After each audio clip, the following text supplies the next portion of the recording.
I like NEAT. It's an acronym for not even a tower, or that's what the higher-ups want you to think. Does being a mini tower make it any less of a tower? NEAT is an easy difficulty 30-ish to less seconds length mini tower that was built and released by Tune on the 2nd of January 2019. It's a silly little secret joke tower that's found through a painting in the cat therapy room. And while it doesn't award any tower points, it does give free badge. You know, just like every other tower in the main game. I can't help but to admire this little guy. It's a cute little tower with a weirdly long outside extension, a random tight jump that got nerfed, 2 incidental skips with one being insanely hard to pull off, and this one ladder. I've played and seen others play this tower from hell to back, from newcomers messing around to experts trying to speedrun it. All these little knickknacks which came to light thanks to its popularity. It's fun and very short, which is all that it ever needs to be. And it stayed that way for a very long time. 2 months passed. Kato was wiped from the face of the earth and was soon reborn as Jato. Time flies by and 7 brand new areas were introduced, including 2 major rings, a completely new realm with 3 zones, and a fully new salt realm, the arcade area. 6 events happened. An area to replay old events happened. So did the temporary removal of Tower of Despair to an even worse tower. They even added Too Easy in this day and age. And then, he returned and gave us one final gift. The fuck do I do with this? This is MAT. It's an acronym for maybe a tower. It is the easiest mini tower of them all and the 3rd overall easiest because Talk took a spot, and also cause it's really fucking boring. This is the most play it straight, no whack mini tower ever. It lacks that absurdity I adore about NEAT, and what remains is just a green gradient frame with by the numbers basic platforming and skips that are so overly obvious and pathetically easy that pulling them off feels mundane. Yet in spite of its dullness, this mini tower marks an important occasion, one that is still being carried on by our current Ito owners and other tower games too. See, MAT released on July 12th of 2020, a full year and a half apart from NEAT, and would mark the 2nd tower under the mini tower classification. NEAT during those early Kato era wasn't really viewed beyond its simple joke label, and Oberon wasn't present to nurture this simple little joke after his departure. And when he finally came back to give us one last hurrah, it finally blew up.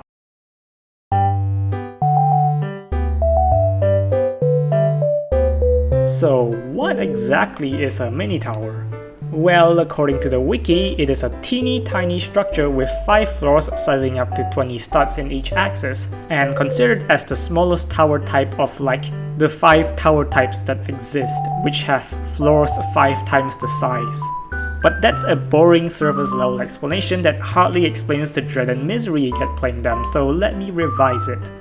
Mini towers are not towers, but are instead steeples shrunk down to 5 times their size, which are usually shorter than most steeples, typically boasting a large outside section that inflates the length because it is very difficult to build an obby the width and length of the cheapest apartment block, and have raw difficulty higher than the shown difficulty, serving to cause irreparable damage to the player's self-esteem when they can't beat the challenging mini tower in spite of their RAM level skill set.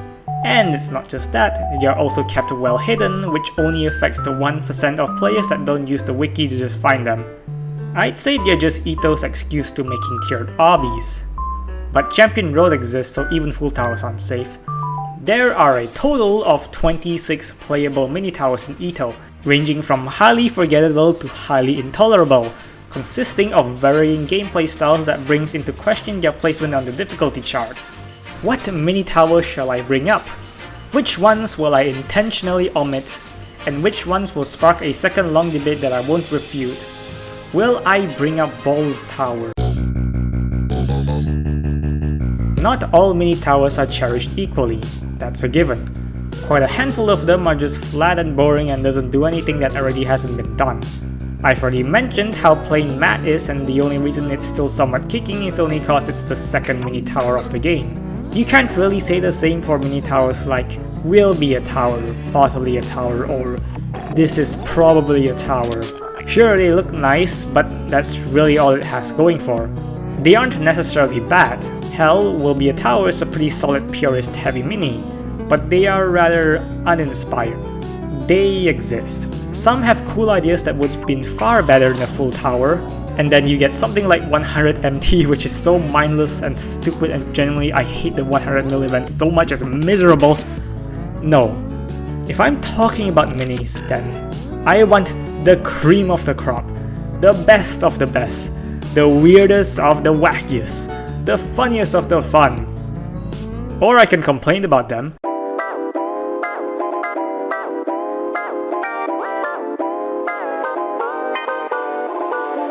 I don't dislike mini towers. In fact, I feel more indifferent to most of them, but much like any other tower types, there are always just a few little blemishes that makes you wonder why it is the way it is.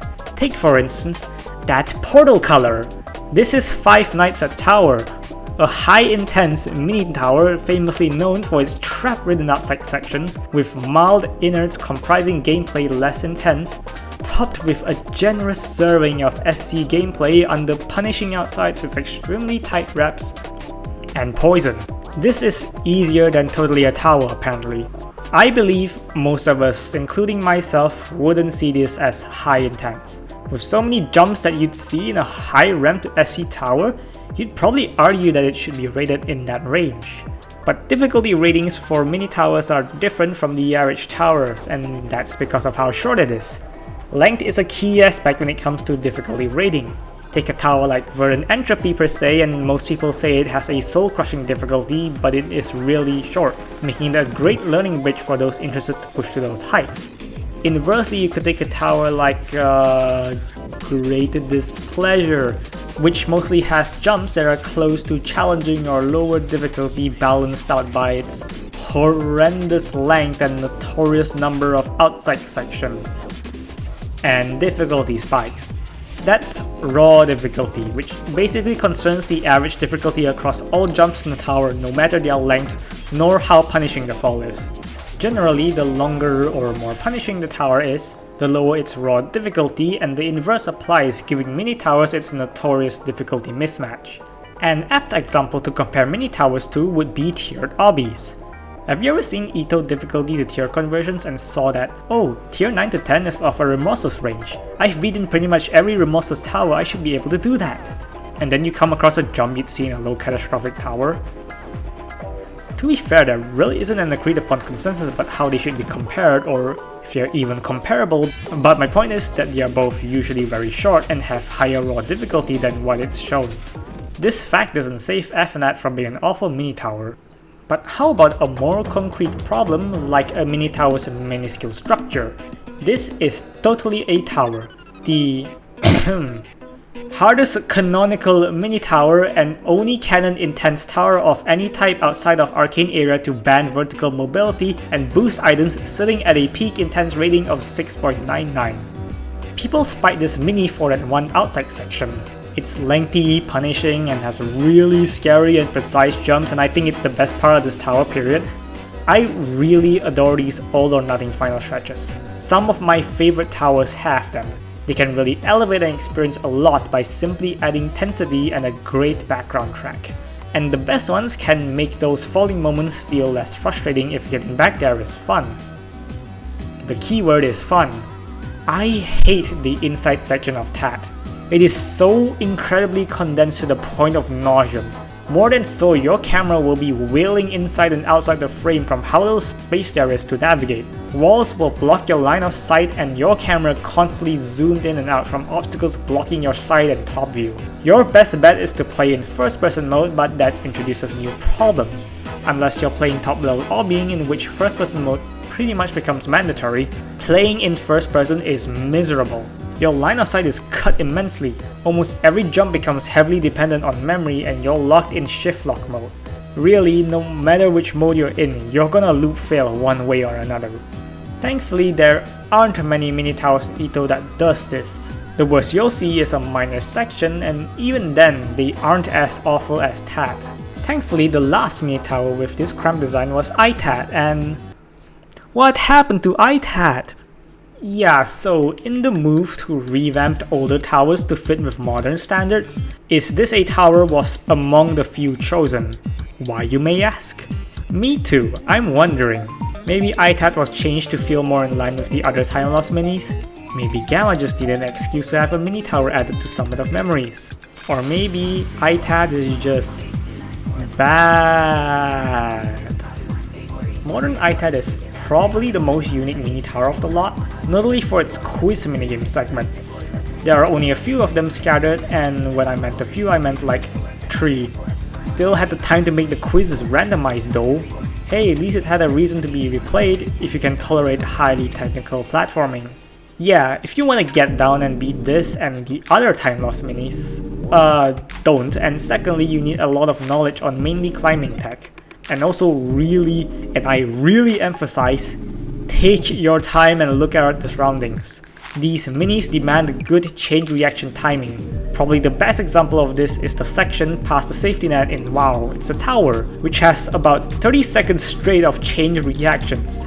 Sounds daunting, I know, but it's probably the easiest and most satisfying part to pull off in Wyatt. Still, personally argue that these 3 minis are severely underrated and are probably among the hardest minis in the game. But technical skills are such a difficult metric to measure given how time sensitive they are. Imagine putting one of these minis back in 2019. People would probably rate Wyatt as an extreme at least. Basically, technical skills aren't very well established in most early towers, and these skills naturally develop as you climb the difficulty chart. But you can also access them after being 10 towers, so if you hate these minis then yeah, here's your answer. Go play Eternal Abyss then come back. Wow, what a refreshing experience! I didn't know that Tower of Cataclysmic Layers has 4 different versions in 4 different games. I think I'm starting to enjoy purism now. On second thought, let's stray away from tea for a while and go back to the matter on the hand. So, now that we've established the less than favorable mini towers, shall we?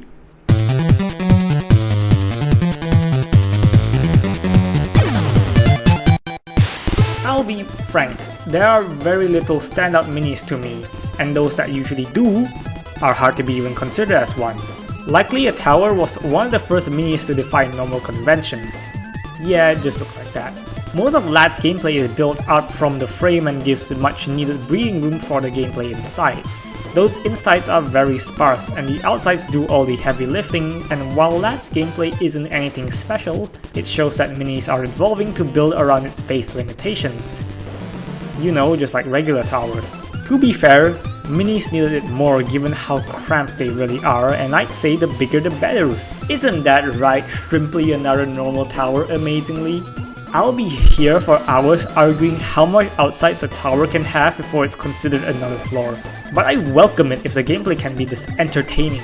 Senda and Raph are excellent examples of great new takes on mini towers. Barely any piece of them feels like it's even a tower.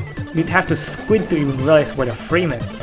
It's almost entirely outside, completely unshackled from its minuscule frame size and free to experiment with more open and longer gameplay. And that gameplay? Cinema. Satisfying. It can be a little frustrating, especially with Raph having numerous poor sight-readable spots, but there are so many bits of these genuinely amazing ideas that doesn't feel like they're being cut short. Yeah, tower elongation has hit the minis, and as much as I personally dislike this elongation trend, the minis desperately needed them to truly absolve them from being a dumb joke to something I might be able to take more seriously. There's one more mini I'd like to talk about, and that is Purgatorio's Tower Not Found. Much like the theme of Purgatorio, TNF has been given purpose as a tutorial to common obbying glitches. This is the best usage of minis I've seen in this entire game. It keeps to its short and compact route, teaches all that it needs you to learn, and still caps off with a test of skill. I can't really see any other way you could teach glitches without overbloating the tower with filler, given how little resources glitches have to work with. I'm so glad we didn't get Toga too. Sadly, this is probably the only tutorial mini we're ever gonna get, since all early ring spots have been taken up, and I don't think a ringed mini teaching about thrust flicks is gonna help much. Although I do kinda wish minis could take a more experimental spin and have it cover many gameplay styles. Like, what if we have a mini based on jank gameplay? Wouldn't that be so cool? In the grand scheme of things, minis are still kind of a joke. There isn't going to be one that's gonna wow you that towers, steeples, and citadels don't already do and 10 times better than that. But with how things are changing and with the steady and better realized direction of Ito, I could see minis metamorphosizing into a more impactful version of itself, no longer seen as a joke to be laughed at.